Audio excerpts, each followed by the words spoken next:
নমস্কার বন্ধুরা, অনুভা রান্নাঘরে আরো একটি নতুন রেসিপিতে সবাইকে স্বাগত জানাচ্ছি। আজকে আমি 1 কাপ বেসন দিয়ে এমন মজাদার একটি রেসিপি তৈরি করে দেখাবো, যেটা আপনারা নিজেরা বানিয়ে নিজেরাই অবাক হয়ে যাবেন। আর আপনার পরম শত্রুকেও যদি এই রেসিপিটি একবার তৈরি করে খাওয়ান, সেও কিন্তু আপনার আপন হয়ে যাবে। তাহলে বন্ধুরা চলুন আজকে রেসিপিটা শুরু করা যাক। আশা করছি আপনাদের খুবই ভালো লাগবে।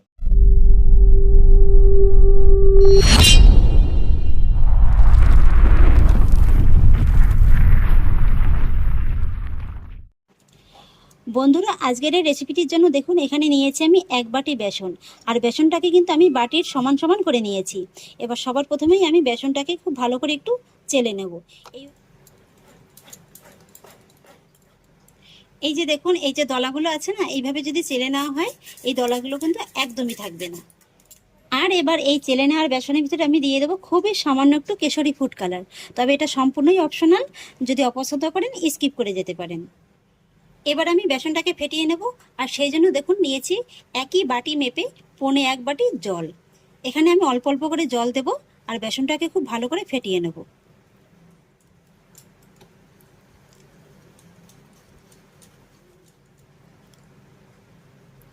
প্রথমে কিন্তু পুরো জলটা দিয়ে ফেটাতে যাবেন না, তাহলে আবার প্রয়োজনের থেকে বেশি পাতলা হয়ে যেতে পারে। এইভাবে অল্প অল্প করে জল দিতে হবে আর বেসনটাকে কিন্তু খুব ভালো করে ফেটিয়ে নিতে হবে। এবার আমি পুরো জলটুকু দিয়ে দিলাম। পরে যদি প্রয়োজন হয় তাহলে আরেকটু দিয়ে নেব। সব বেসনে তো সমান জল লাগে না, সেই আন্দাজেই আমি আপনাদের পরে বলে দেব। বন্ধুরা, আমি আবারও বলছি, এই বেসনটাকে কিন্তু একটু সময়ও ধৈর্য নিয়ে ফেটিয়ে নিতে হবে। মোটামুটি 8 থেকে 10 মিনিটের মতো ফেটিয়ে নিলেই হয়ে যাবে। আর ফেটাতে ফেটাতে দেখবেন যে বেসনটা একেবারে হালকা হয়ে গেছে। এই যে দেখুন। আর আরেকটা কথা বলি বন্ধুরা, এখানে কিন্তু আমার আর কোনো এক্সট্রা জল লাগেনি। তবে বেসনের তারতম্য অনুযায়ী কিন্তু আপনাদের 2-1 চামচ জল কম বা বেশি লাগতে পারে।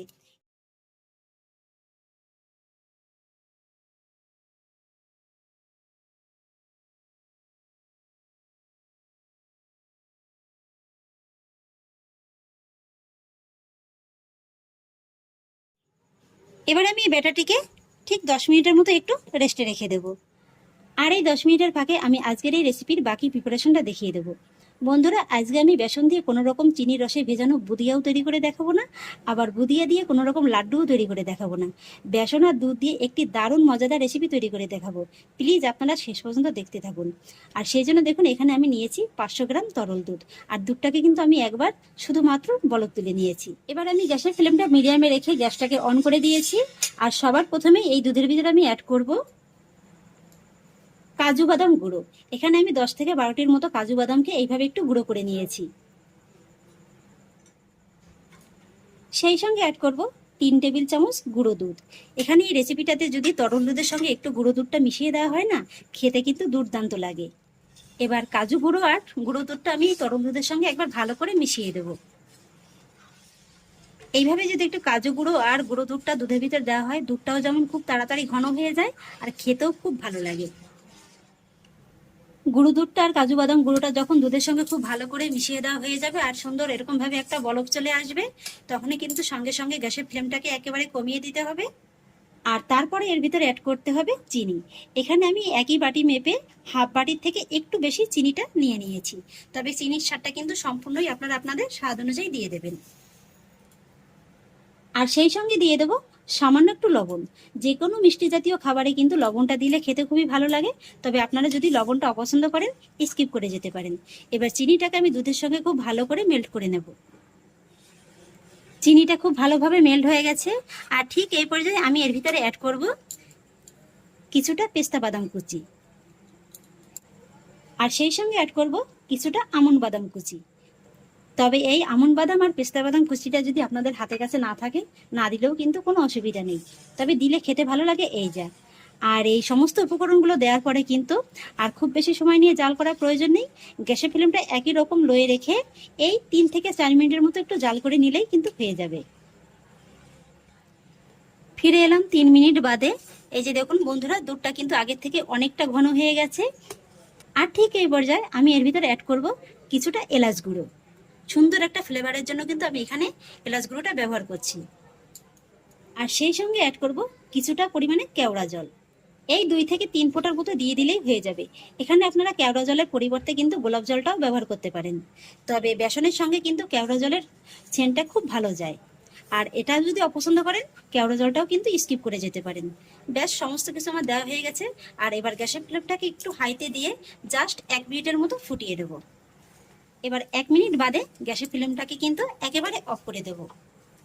আর তারপর এইভাবে চামচের সাহায্যে অনবরত নেড়েচেড়ে এটাকে একটু ঠান্ডা করে নেব। খেয়াল রাখবেন এই দুধের উপরে যেন কোনো রকম শর্টটা না পড়ে যায়। এইভাবে একটু নেড়েচেড়ে নিলে দুধটাও যেমন খুব তাড়াতাড়ি ঠান্ডা হয়ে যাবে আর শর্টটাও পড়তে পারবে না। এইভাবে নেড়েচেড়ে দুধটাকে আমি হালকা ঠান্ডা করে নিয়েছি। আর দেখুন বন্ধুরা, পারফেক্ট একটা ঘনত্বে কিন্তু পরিণত হয়েছে। এর থেকে কিন্তু আর বেশি ঘন করতে যাবেন না। আর দেখুন দুধের উপরে কিন্তু কোনো সরও পড়েনি। আর এবার আমি দুধটাকে এইভাবে ঢাকা চাপা দিয়ে রেখে দেবো। এদিকে 10 মিনিট হয়ে গেছে, ঢাকাটা তুলে নিচ্ছি। ব্যাটারটাকে আরেকটু চেক করে দেখছি। যদি দেখেন যে 10 মিনিটের ফাঁকে এটা আরেকটু ঘন হয়ে গেছে, তাহলে কিন্তু একটু সামান্য জল দিয়ে ব্যাটারটাকে আবার আগের মতো তৈরি করে নিতে পারেন। আর এবার দেখুন বন্ধুরা, বুদিয়াগুলো ভেজে নেওয়ার জন্য আমি কড়াইতে পর্যাপ্ত পরিমাণে সাদা তেল গরম বসিয়ে দিয়েছি। এবার আর আমি আপনাদের অপেক্ষায় রাখবো না, এবার বলেই দিচ্ছি বন্ধুরা, আজকে আমি আপনাদের সঙ্গে শেয়ার করতে চলেছি দুধের মালাই বুদিয়া। আর বুদিয়াগুলো ভাজার জন্য দেখুন কড়াইতে কিন্তু আমি পর্যাপ্ত পরিমাণে সাদা তেল মিডিয়াম লো ফ্লেমে গরম বসিয়ে দিয়েছি। আর তেলটা কিন্তু খুব ভালোভাবে গরম হয়ে গেছে। আর বুদিয়াগুলো ভাজার জন্য আমি নিয়েছি এই ধরনের লুচি ভাজার সান্তা হাতা। আর এই ধরনের সান্তা হাতা কিন্তু প্রায় প্রত্যেকের বাড়িতেই থাকে। তেলটা ঠিকঠাক গরম হয়েছে কিনা কিভাবে বুঝবেন, খুবই সহজ উপায় দেখিয়ে দিচ্ছি। এই যে সামান্য একটু ব্যাটার আমি গরম তেলের ভিতরে দিয়ে দিচ্ছি। যদি দেখেন ব্যাটারটি দেওয়ার সঙ্গে সঙ্গে তেলের উপরে ভেসে উঠেছে, তাহলে বুঝবেন যে তেলটা একেবারে পারফেক্ট ভাবে গরম হয়ে গেছে। এই যে দেখুন বন্ধুরা, আমার ব্যাটারটি কিন্তু একেবারে সঙ্গে সঙ্গে তেলের উপরে ভেসে উঠেছে। আর এই সময় কিন্তু গ্যাসের ফ্লেমটা একেবারে হাইতে দিয়ে রাখতে যাবেন না, মিডিয়াম লো এর মাঝামাঝি রেখে বুদিয়াগুলো ভেজে নেবেন। এবার বন্ধুরা আমি বুদিয়াগুলো ভেজে নেব। আর সেই জন্য সান্তা হাতার উপর থেকে দিয়ে দেবো কিছুটা পরিমাণে ব্যাটার। আর ব্যাটারটি দিয়ে কিন্তু হাতাটা কোনো রকম ঝাঁকাতে যাবেন না, এইভাবে শুধু একটু জাস্ট কড়াই থেকে 5-6 ইঞ্চি উপরে রেখে দেবেন। এই যে দেখুন ব্যাটারটি কিন্তু নিজের থেকে কত সুন্দর একেবারে তেলের ভিতর টপ টপ করে পড়ছে দেখুন।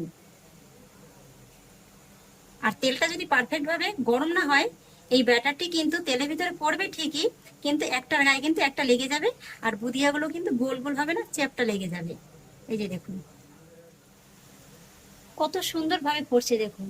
আর কত সুন্দর দেখুন পড়েই একেবারে উপরে ভেসে উঠেছে। আর বন্ধুরা এই বুদিয়াগুলো ভাজতে কিন্তু একদমই সময় লাগে না, এই মোটামুটি 1 মিনিটের মতো ভেজে নিলেই কিন্তু হয়ে যাবে। দেখুন বন্ধুরা 1 মিনিটের ভিতরে কত সুন্দর একেবারে ক্রিস্পি হয়েছে। গরম তেল থেকে তুলে নেব। প্রথম ব্যাচ ভেজে নেওয়ার পরে এবার আমি দ্বিতীয় ব্যাচটা ভেজে নেব। আর বন্ধুরা ভেজে নেওয়ার সময় কিন্তু প্রত্যেকবারে এই হাতাটাকে একটু খুব ভালো করে পরিষ্কার করে নিতে হবে।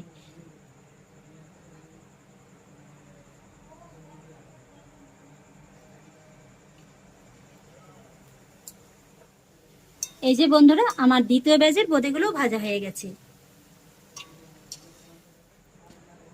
আর বোঁদেগুলো ভেজে আমি কিন্তু এরকম একটা সাদা কাগজের পরে রেখে দিয়েছি, এতে করে তেলটা খুব সুন্দরভাবে টেনে যাবে।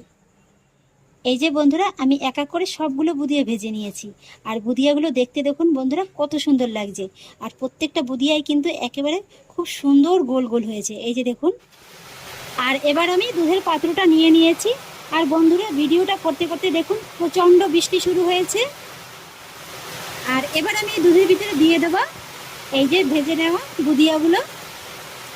তবে খেয়াল রাখবেন দুধটা যেন একটু হালকা গরম থাকে, একেবারে যেন ঠান্ডা না হয়ে যায়। দুধের সঙ্গে আমি বুদিয়াগুলোকে খুব ভালো করে মিশিয়ে দিয়েছি। আর এবার আমি বুদিয়ার পাত্রটাকে এইভাবে ঢাকা চাপা দিয়ে রাখবো প্রায় 15 থেকে 20 মিনিটের মতো। এই 20 মিনিটের ভিতরেই বুদিয়াগুলো কিন্তু খুব সুন্দরভাবে দুধটাকে টেনে নেবে। আর বুদিয়াগুলো খুব সুন্দরভাবে একেবারে নরম হয়ে যাবে। ফিরে এলাম 20 মিনিট বাদে, ঢাকাটা তুলে নিচ্ছি। এই যে দেখুন বন্ধুরা বুদিয়াগুলো দুধের রসটাকে একেবারে কত সুন্দর টেনে নিয়েছে। আর এই যে দেখুন কত সুন্দর একেবারে নরম হয়ে গেছে। আপনারা যদি চান এইভাবে কিন্তু গরম গরমও খেয়ে নিতে পারেন, আবার নর্মাল ফ্রিজে রেখে একেবারে ঠান্ডা করেও খেয়ে নিতে পারেন। সব কিছুতেই কিন্তু খেতে ভালো লাগবে। তাহলে দেখলেন তো বন্ধুরা কত কম উপকরণে ঘরোয়া কিছু সাধারণ জিনিস দিয়েই এরকম একটা অসাধারণ রেসিপি তৈরি করা যায়। আর আমি 100% গ্যারান্টি দিচ্ছি ইউটিউবে হয়তোবা এই রেসিপি এর আগে কখনো দেখেননি, খেতে কিন্তু অসাধারণ লাগে। আর আমার আজকের এই রেসিপিটি যদি আপনাদের একটু হলেও ভালো লেগে থাকে, তাহলে আমাকে অবশ্যই একটা লাইক এবং কমেন্ট করবেন, সেই সঙ্গে বন্ধুদের সঙ্গে শেয়ার করবেন। আর প্লিজ বন্ধুরা, যদি আমার পরিবারের নতুন সদস্য হয়ে থাকেন তাহলে একটা সাবস্ক্রাইব করে পাশে থাকা বেল আইকনটি প্রেস করে দেবেন। ফিরে আসছি এরকমই পরের অন্য কোনো নতুন রেসিপি নিয়ে। সবাই ভালো থাকুন, সুস্থ থাকুন, ধন্যবাদ।